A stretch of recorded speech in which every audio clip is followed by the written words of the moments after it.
Chapter 80, The New Roommate. Hanyu's POV.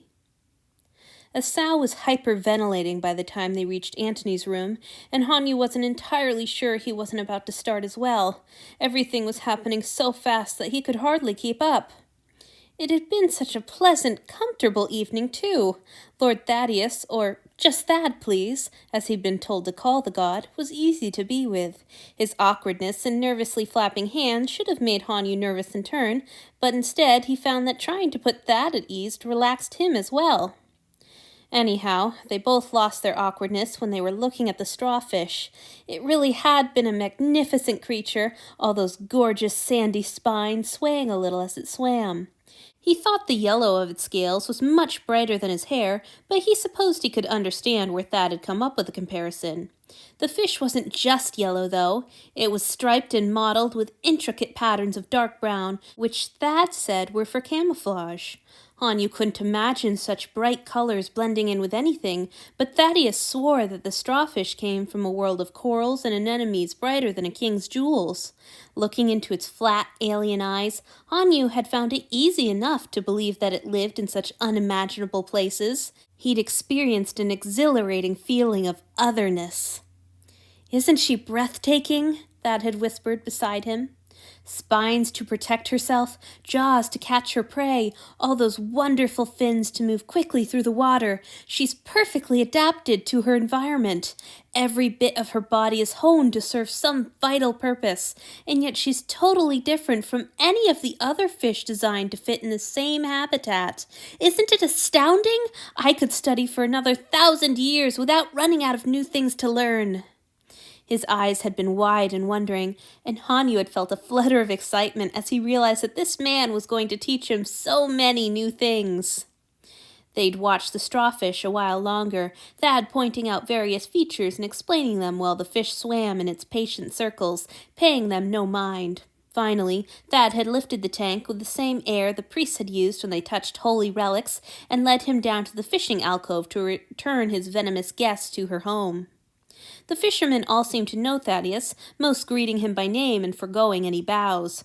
They were all very nice, and the room was full of strange, interesting things. Still, Hanyu had been disappointed, and he'd apparently let the feeling show on his face. "What's wrong?" Thaddeus asked anxiously, once the strawfish was placed in the return vessel and lowered out of sight. "Nothing," Hanyu assured him. "I had just hoped to meet Lord Cloelia. Antony said she fought a rhinoceros." Thaddeus had winced. "Oh dear, I remember that. She was in such a state, the poor thing. She seemed to have fun, though." "She just went above deck for some air," one of the men had said. "She's probably still up there."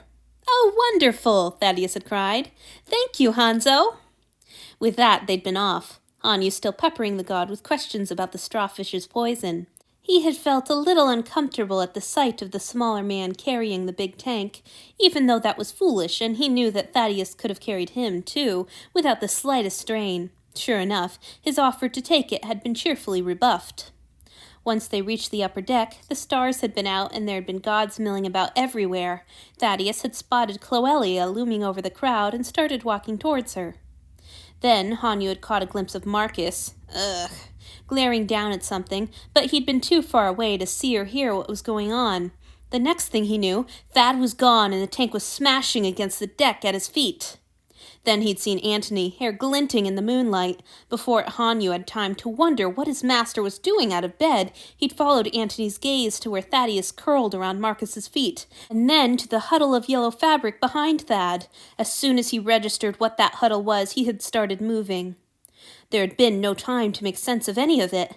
There was still no time, not with Asao in such a state. Still, Hanyu took a moment as they staggered down the hall to go over the most important things. "Asao is safe. Asao is safe because Antony took him. Asao is Antony's now. Will he live here?" Of course he would. That was a foolish question. But what did that mean? How would it change things? Gods, Hanyu was the worst person in the world. His friend was finally safe from his torturer, and all he could think about was the risk to his own perfect life. As soon as they crossed the threshold and Hanyu shut the door behind them, Asao dropped to the floor in a heap. His breaths were so deep and jagged they were painful to listen to. "You're safe now," Hanyu soothed, kneeling beside him. See? I told you it would be all right. Esau just whimpered between wheezing breaths, his whole body tense and shaking. Suddenly remembering what Antony had done when he was in a similar state after the snooping incident, Hanyu sat down behind him. He pulled Esau's tense but unresisting body up until his friend's back was pressed against his chest, and he began taking exaggeratedly slow, deep breaths. Just breathe, he soothed. You're all right. Come on, Esau. Just breathe. For all his apprehensions, it was so good to have Esau's body in his arms. The physicality of it really allowed Hanyu to believe that he was here, that this solid, fragile vessel that contained everything that made up Esau was finally where Hanyu could hold and protect it. When Esau's breathing settled a little, Hanyu was faced with a different problem, and a strange one for him. He had no idea what to say. Once, comforting Esau had been easy. When his friend was upset over a subpar mark or a fight with another cadre mate, he'd only needed to remind him of all his accolades and friends. Now, though, Esau was so different, and their lives were so different. What were the positive things to remind him of? That broken finger is going to get a chance to heal. Antony definitely won't leave any new bruises on your neck. He didn't know what Esau's life had been like during these last few months, the months that had been so blissful for Hanyu himself. He could make guesses, but they were all dark and left him more unsure than ever what to say to his friend. How could he know what Esau was afraid would happen if he didn't know what had already happened? Really, there's only one thing left that he knew this new Esau wanted. It hurt to say it to himself, and even more to say it aloud, but there weren't any other options. Well, he said, relieved that his voice didn't shake. You did it, Esau. It was only a matter of time before you ended up belonging to Lord Antony after all. He was bound to want you. Esau said something in return, but his voice was so raw and wrecked that Hanyu had to ask him to repeat himself. He didn't mean it, Esau whimpered.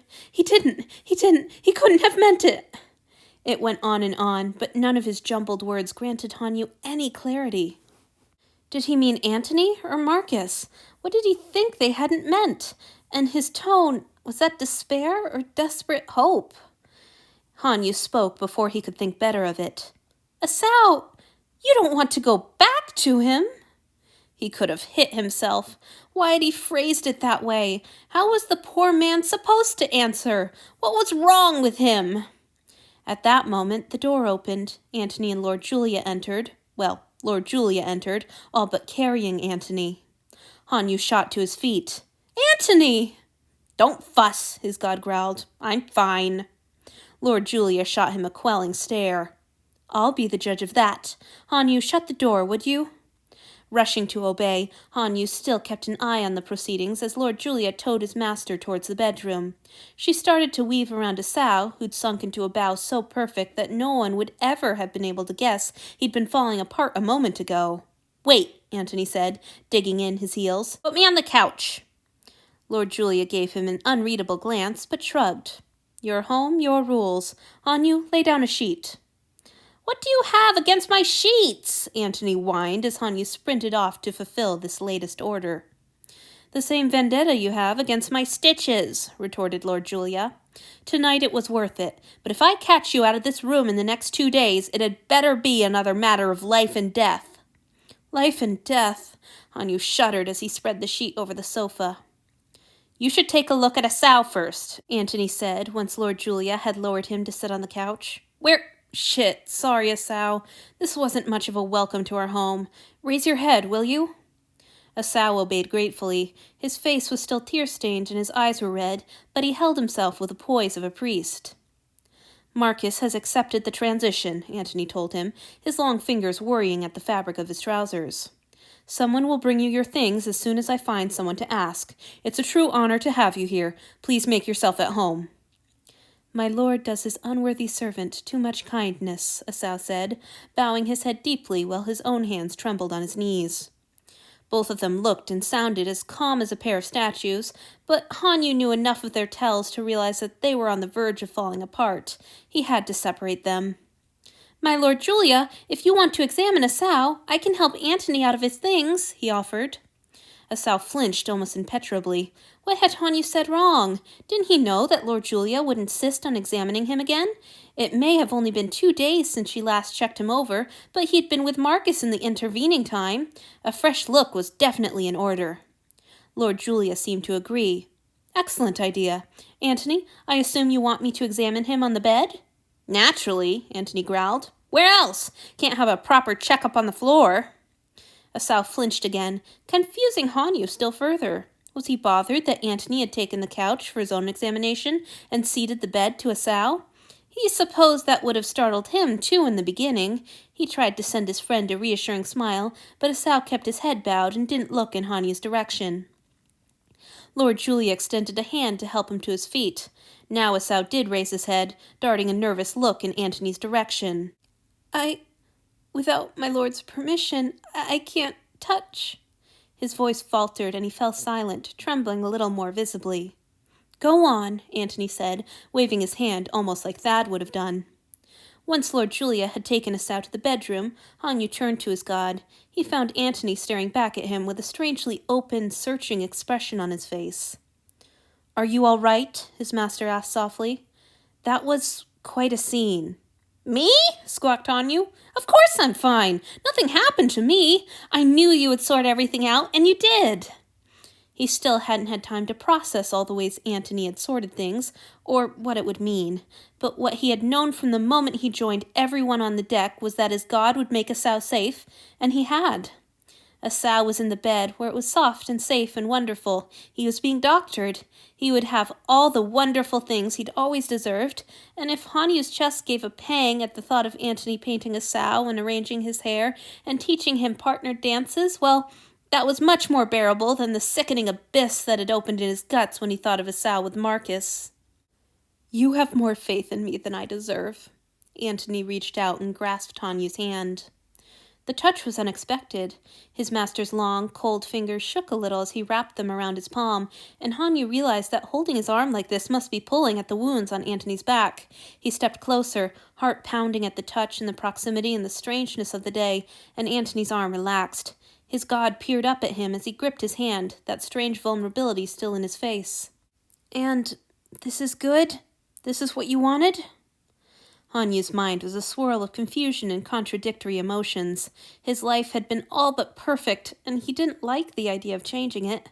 His feelings about Esau had been increasingly complicated lately. He was no longer sure that Esau himself wanted this. But Esau was going to heal and live, and Antony was holding his hand. Yes, he said firmly, and the soft little smile that his god gave him in return only solidified his certainty. This would be fine, and if it wasn't, he would make it fine.